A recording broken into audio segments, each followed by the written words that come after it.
Hey guys, welcome back. Next round of the Crowex San Andreas Touring Car Championship. Today we are at Blaine County Northwest, and this is the first race of the evening. We just gridded up, and I'm starting in 9th position. My teammate Fab Iceman in 2nd, and the start is about to happen in a few seconds.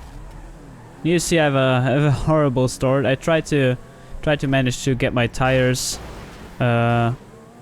not warmed up, but have the gas, play with the gas and the braking to get the perfect start, but it didn't quite work out. But nevertheless, so I'm in 10th position, and then we have a huge incident here with my teammate on the outside hitting that sign. Boom! That's what I call teamwork. From 11th to 6th place in one turn. Quite nice. So we have a little playback on this because that incident caused a virtual safety car, which means we all had to slow down and get the field back together. And so that's why I'm going quite slow here, catching up to Grim Reaper. You might have seen the current F1. They have this kind of safety car too. It's good for such events because you don't need an actual safety car driver who cannot participate in the event. And it worked out well. Everybody got back together. People who lost positions could gain them back. And here we have something new. I tried to put in some replays. I hope you like this. Give me some feedback in the comments.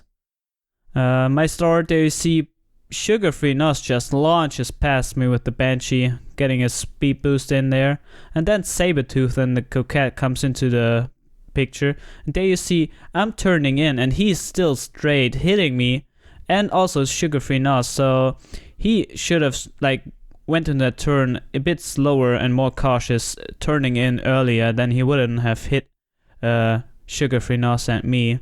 And there you see Blake Cruiser with the second Banshee, getting that mid-drive speed boost perfectly, but unfortunately hit me in the back. So didn't pass me, lucky for me. And me passing Endersay on the side, who had a lag incident with my teammate Fab Iceman from the Benefactor team. And there, if you focus on the front, there you see Fab Iceman, he's in the dirt there. Comes back, has some troubles with that Coquette, and he goes back onto the outside and probably doesn't see the sign, hits Sugar-Free Nos, hits Sabertooth and Andy B3, and I pass everybody in that turn. So quite lucky for me. Unfortunate for my teammate because he lost a lot of positions due to that incident, and he was starting in 2nd, so not the best start for the Benefactors. So restart, still on lap 1 with the virtual safety car at the end of the laps, passing the pits. I'm behind Grim Reaper in the Banshee and Coquette. And the next scenes are quite interesting because you can learn a bit of overtaking strategies there. So going into lap 2, safety car is done. Passing Grim Reaper here on the outside, he spun a bit on that exit, lost a bit of speed. On the long straight, I'm following Bad Loser and Pasby, and then here you see Bad Loser makes a move to the inside, runs wide, goes into the dirt, lets me allow to pass him. I'm following Pasby in the Comet, who's a very oversteering car, goes wide there too. Pass both, 2nd position, 2nd lap. Very good for me. So here we have the replay of those situations. You will see a green cross there. That's where a Bad Loser should have been. Staying on the outside, following Pasby, and then using this gap for the overtake instead of trying to make a move on the inside on that turn, because that wouldn't have worked out, as you saw.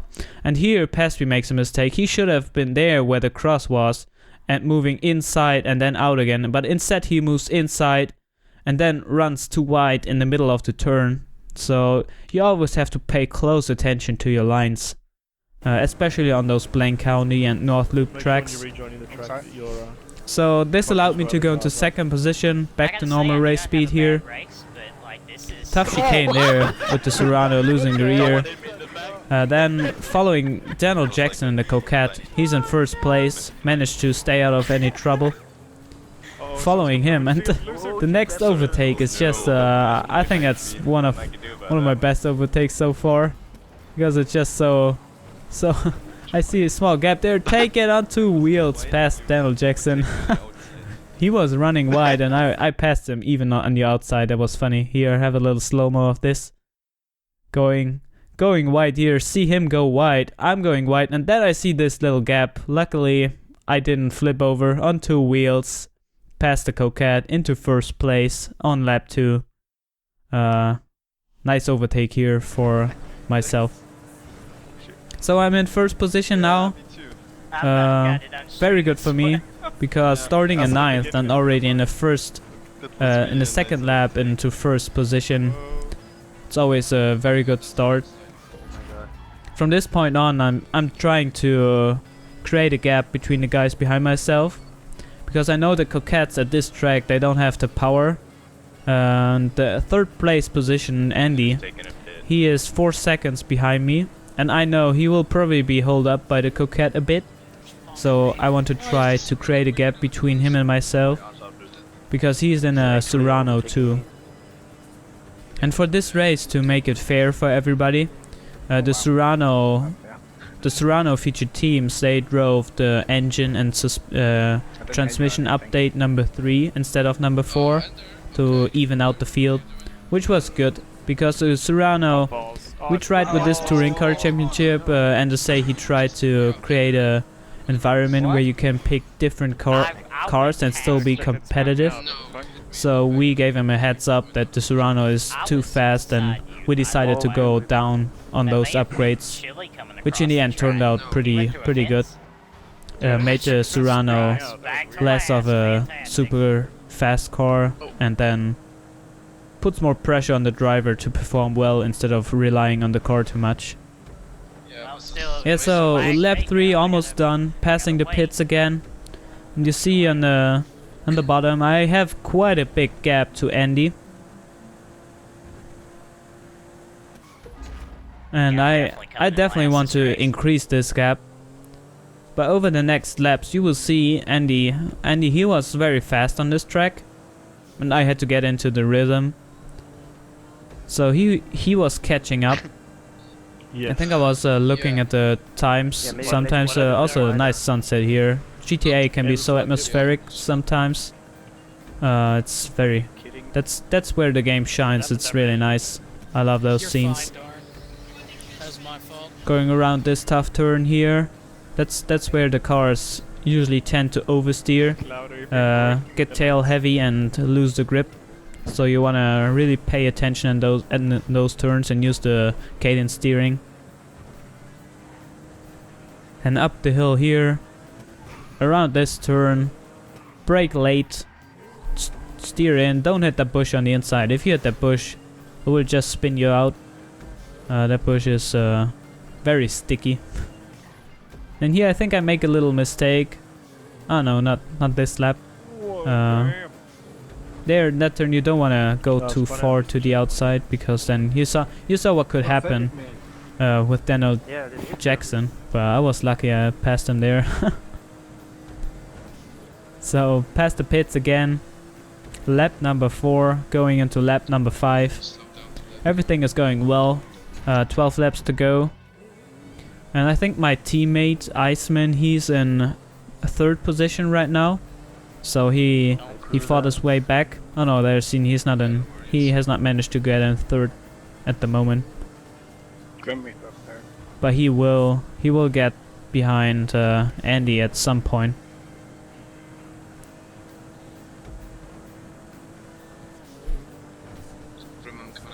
Again, going around here. And at this point, I'll check the times and look at the map, and I feel like Andy is coming closer. So I'm starting to think about strategy, because I don't want him to follow my lines. At the moment it's fine, but when you have somebody closing on you, you definitely don't want them to get too close to you, because at the moment you have visual contact to the guy in front. Here you see he's 4 seconds behind me. And then Daniel Jackson in third with 12 seconds. There I make a little mistake. That's what I wanted to say last lap. If you have somebody closing on you, and he, like now he's in visual sight of me, it's easier to close the gap because you can just brake later and get early onto the gas. So I decide, instead of letting him follow me, I go into the pits, make my first mandatory pit stop. Already at lap 5. Go around here, take the pit stop, go out. And also, seeing that gap to Daniel Jackson with 12 seconds, I was able to do this. Because I have no other car in front of me now. I can go my own pace. I think my teammate, he's right behind me or Daniel Jackson right now in 4th position. So Benefactor is having a good result again. 2nd and 4th at the moment. Lap 6, still plenty of time to catch up.